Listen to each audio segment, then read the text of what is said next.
welcome back to Literacy Through Art virtual classes on Facebook. My name is Maritza. I'm an assistant art teacher at ArtSphere, and every Wednesday and Friday I bring you guys new Literacy Through Art projects and walk you through them. On Wednesday we did Wanted Poster for Villains, and today I thought it would be fun to show you guys how to create your own literary trivia game. I was inspired by this game. I saw it at Urban Outfitters. It's a friends trivia game, and let me take out one of the cards. I think it's fun to show you because this is what gave me the inspiration. I don't know if you guys have seen Friends. It's a popular TV show. And right here they have the Central Perk is a popular coffee shop in the show, and on the back you have questions, and underneath here you have the answers to the questions upside down. And this is a trivia game to see who is like the true fan of Friends, who knows all the little obscure or not well-known details about Friends that proves that you really watch it. And that's what trivia is. Trivia is interesting facts and or interesting facts that aren't well known. And people play trivia games all the time. Like there are these card games that you can find at like Urban Outfitters or other game stores. But there are also trivia games in person. Like I know that I go to Drexel, and there's this Shake Shack on campus, and every Wednesday night there's trivia, and a bunch of people come and make teams and compete for Shake Shack gift cards, which are really fun. So I thought it would be nice to bring trivia game into the home. So to start this project, I suggest that you start brainstorming what books that you can use. Are there any books or novels or book series or stories that you know really well or your family knows really well, and you know a lot of trivia for? For example, my family really likes Harry Potter. I don't know if you guys can tell from the past videos that I'm a big Harry Potter fan. Last week I made a wanted poster for Voldemort.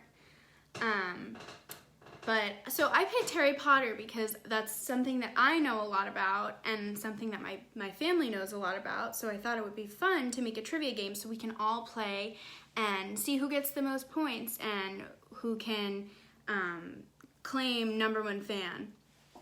So you can choose books that you know well, or multiple books if you want. I made a trivia game for Harry Potter, but also I used Holes and Dr. Seuss books.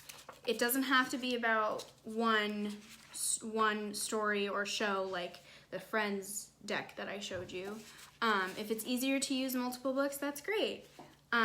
If you are having trouble coming up with books that you can use, you can also use movies or TV shows or video games or celebrities, because trivia is about knowing obscure or not well-known fun facts about things that not everybody knows about.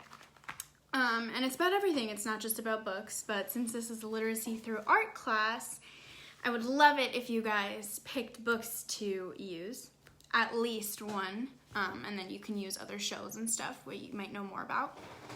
For example, I know that my brothers really like to play Fortnite, so I added in my deck of trivia cards some questions about Fortnite, some trivia questions about Fortnite. So I came up with things that my whole family likes. And once you come up with a book or multiple books or books and shows to write trivia questions about, then you can start making the trivia cards that you're going to need for your game.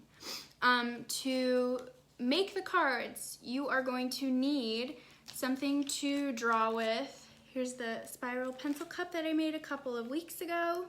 Check out the video if you want to know how to make this. You're going to need something to write with and something to draw with.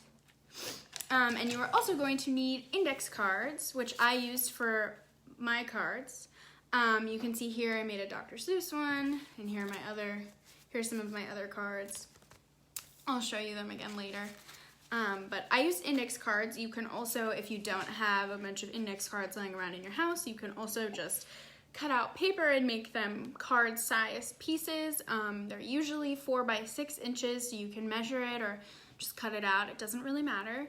But I use index cards, so those are the materials you're gonna need: something to draw, write with, and card sized paper.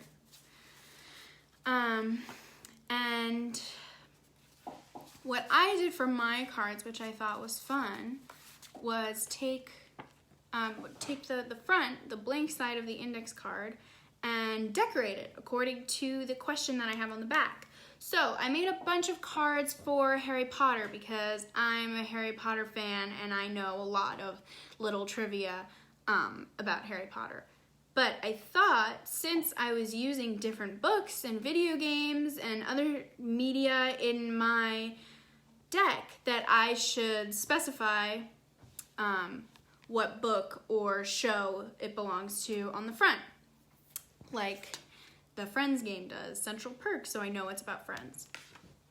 So I used Harry Potter, and I don't know if you guys have seen the movies, but in the beginning it says Harry Potter, the Prisoner of Azkaban, or whatever movie it is, in this font. So I thought it would be fun to create the font, get a little creative and artsy on the front of the card, and then on the back of the card write a question. On the back of this card is, what is Wormtail's real name? And you can see I wrote the question here. And then on the bottom of the card, upside down, I wrote the answer, which is Peter Pettigrew. So I think it would be a nice touch to design the front of your cards according to the question on the back, or just design them to make them look nice, because you don't want your participants to be looking at white paper, because that's kind of boring. This is more fun. So you can design the front of your cards, and on the back of your cards, write your questions. So think of obscure, random, fun facts that you know about these books or movies or shows or video games. I'm going to give you some examples of the questions that I use to show you how different they can be. The Harry Potter one, I just read the Wormtail one, but there's another question. What is Fred and George's shop called? Fred and George make a shop in the later books and movies with a bunch of like prank candy and objects like that, because they love pranking. And the answer is here on the bottom, written small and upside down: Weasley's Wizard Wheezies. So you can write questions like that. I also made a card for Dr. Seuss books because I found a lot of fun trivia about his, sorry, there was a reconnecting sign on my screen. Because Dr. Seuss, I found a lot of fun trivia about him and his books. The question on this one says, how many words are in Dr. Seuss's books, Green Eggs and Ham? And that seems like a weird question to ask, because who's gonna count the words in a book? But some people know the answer to this question, because Dr. Seuss and his editor made a bet that he couldn't write a book in 50 words, and he did, and that book was Green Eggs and Ham. A question that I wrote for the book Holes that I loved when I read in 5th grade.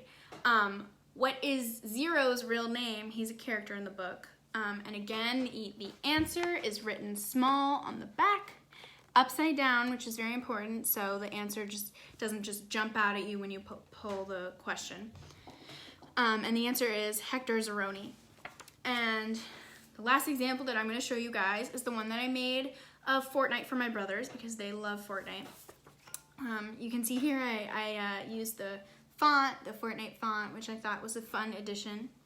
And the question is, on what date did a black hole appear in Fortnite? I had no idea what the answer to this question was. I had to look it up, but I wanted to include some fun things for my brothers so that they can prove that they know trivia too. And the answer is October 13th. Oh, it's a little bit bright. I don't know if you can see that. Yeah, October 13th.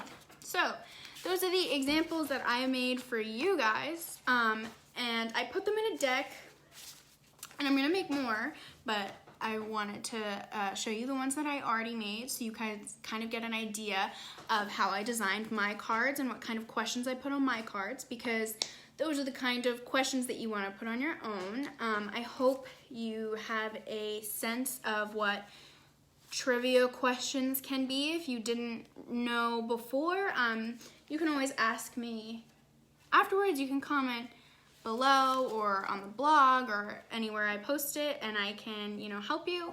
When I was having trouble coming up with some trivia questions, I Googled some on the internet. I know that's kind of cheating, and the point is to come up with a topic that you know a lot about already, but to make it more inclusive for all of your family members or whoever you're playing with, like I did for my brothers with Fortnite.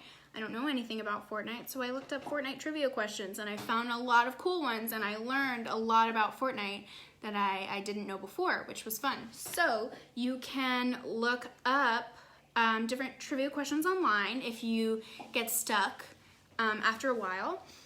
So you have a full deck of cards that you can use to play the game with your family. What I'm going to explain now is how to play the game.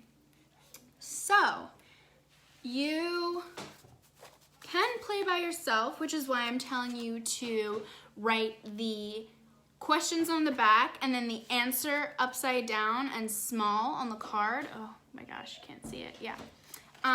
So that if you play by yourself, you read the question and the answer isn't directly underneath.